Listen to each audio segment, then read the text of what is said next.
everyone, this is Lynn. Welcome back to my channel. Today I'm going to talk about two types of accommodation that you can get in Japan, apartment or share house. I'm going to go into detail and talk about the rental process, the cost, the pros and cons of each choice. Make sure you stand to the end of the video so you won't miss any important information. I hope that by the end of the video you'll gather enough information to decide which choice is the best for you. Before we start, I just want you to know that I have lived in Japan for 5 years and I have moved to different places for more than 5 times, so this is totally my personal experience. I may not know everything, but I'm just trying to give you some general ideas of how things work overall. It may not be applicable to every case, so just keep that in mind. Okay, let's start!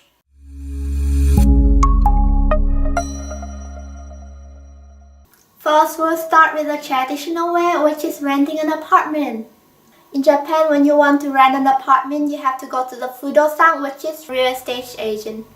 Then you go to their website or you go to their office directly. There are a lot of real estate agents in Japan, for example, housemaid, apartment, sumo, homes, at home, Leo Palace, and so on. Depending on the area that you are going to live in, there may be some local real estate agent as well, so make sure you do some research in advance. When you are going directly to the office, you have to fill out a form. You have to give them the information of the kind of places that you are looking for so that they can give you some suggestions. After you choose several apartments that meet your expectation and are not occupied yet, you can ask the staff to arrange a viewing.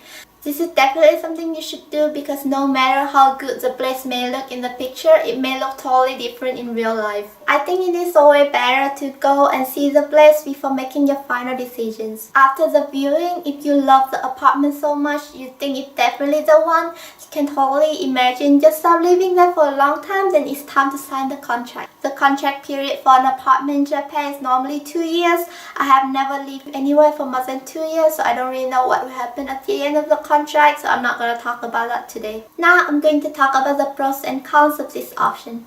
The best thing about this option is that you get an entire apartment for yourself, including kitchen and bathroom. You don't have to share anything with anyone, and you have so much more privacy compared to share house. However, for foreigners, especially the ones who are new to Japan, I think this option comes with a lot of cons. Okay, number 1. The first bad thing about this option is that it's gonna be really expensive. You have to pay a lot of money to be able to move in an apartment in Japan. When you sign the contract, there are several fees that you have to pay. Let's say your rent is 70,000 yen per month. You have to pay reikin, which is key money, as a gift to the landlord. It is normally 1 to 2 months of your rent. Then you have to pay for sekikin, deposit money, which is also about 1 to 2 months of your rent. It's gonna be used to pay for any damage that you cause to the apartment, or also as cleaning fee after you move out. Although you cannot get your key money back, you may be able to get a part of your deposit back after moving out. There is no fixed amount for these two fees. Normally, it depends a lot on the agent and the landlord. There are some places that don't ask for key money or deposit, or sometimes they may give you some discount. You also have to pay tesudio, commission or handling charge to the agent because they help you to find the house and provided you with a lot of support. You may not have to pay this fee if you sign the contract directly with the landlord and you didn't go through any agent, but it's definitely not a common situation in Japan. You have to pay for insurance, key changing fee, cleaning fee as well. These are just some of the examples of the most common fees that you have to pay, and it depends a lot on the place that you're moving in and on the agent. All of this fee add up together is gonna be really expensive. The amount of money depends a lot on your rent, so the higher your rent is, the more money you have to pay to move in. Besides your rent, you may also have to pay for maintenance fee every month. The more modern your apartment is, the higher the maintenance fee is gonna be.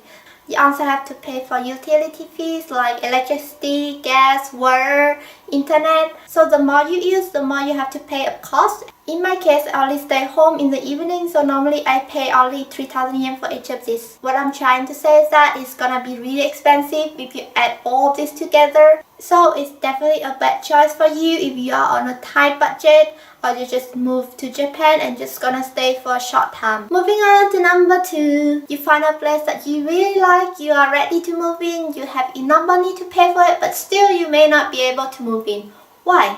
because you need a Japanese guarantor. I heard that if you don't know anyone, you can easily pay a company to do that for you. I personally never had to do it before, so I don't really know the process. Or the building just does not allow foreigner. Talking about this, some people think that it's discrimination and totally racist that some Japanese don't want foreigners to rent their place. But then I think they have a reason. When I was looking for a place before, I had a chance to talk to the real estate agent about this, and they told me a lot of foreigners cause trouble, like they don't pay rent sometimes, they don't follow rules, they make a lot of noises at night, or they don't throw garbage properly.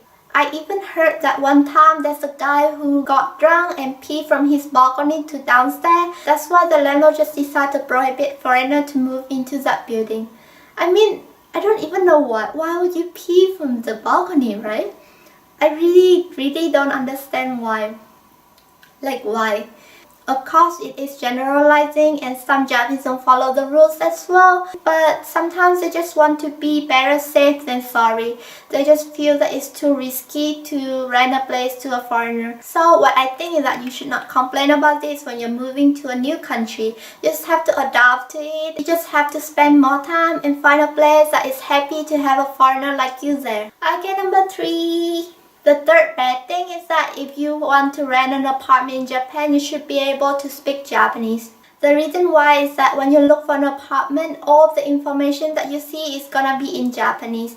And also when you deal with the real estate agent, they normally only speak Japanese as well. You may be able to find some real estate agent who speak English, but I think it's not that common. Even after you manage to deal with all of that and sign the contract, when you move into the house, first you have to contact the electricity, gas and water company to notify them that you start living here and to tell them how you want to pay for your bill so that they can send the bill every month. The gas company will set an arrangement and send an employee to your house to check and activate your gas line before you can start using it. Another thing is that most of the time you also have to sign up the internet by yourself. In my case, after I sign up, they send a modem to my house with some instruction and documents, and I have to set it up by myself. This can be really hard if you don't understand Japanese instruction or if you're not good with technology stuff. If you have a Japanese friend or a friend who can speak Japanese, of course you can ask for their help. It's not impossible. I believe in you. You can do it. However, it's still a pain. Even for people who speak Japanese like me, I'd love to have someone to do it for me. I don't want to go through all of that, I believe that you don't really want to put yourself through all of that, especially if you're new to Japan or if you're not familiar with the language. So I'm going to give you a solution. Let's move to the second option, share house. The rental process of share house is exactly the same with apartments, so I'm gonna skip that. There are a lot of companies offering share house like Oak House, Sakura House, Borderless House, Tokyo Share House, or Total Guest House. If you're moving to big cities like Tokyo, you have a lot of options to choose from. On the other hand, if you're going to live in a more countryside part of Japan, you may have less choices and also you may not be able to find any share house in your area. Now I'm going to talk about the pros and cons of this option and explain why I think it's the best choice for foreigners. The first reason and also the most important one is that it's really cheap compared to renting an apartment. When you sign the contract, you just have to pay for the contract fee, which is around 20,000 to 50,000 yen, and the cleaning fee and also the rent of that month. If you look at the total amount of money, it's much cheaper than an apartment. Also, every month you have to pay for a fixed amount of rent and utility. Unlike in an apartment, you have to pay for the amount that you use. In share house, you can use as much as you want and you just have to pay a fixed amount of money. You may not think that it's important now. Believe me, when it's too hot or too cold in the summer or in the winter, you will really appreciate being able to use the air conditioner whenever you want. Another reason why share house is gonna help you to save a lot of money is that you don't have to pay for any furniture. Everything is there ready for you. In the share house, normally they have fridge, aircon, TV, washing machine, vacuum cleaner, microwave, beds, closet, everything that you ever need. Sometimes you can even rent pillow, bed sheets, and blanket as well. So you really just move yourself in there. You don't really have to buy anything.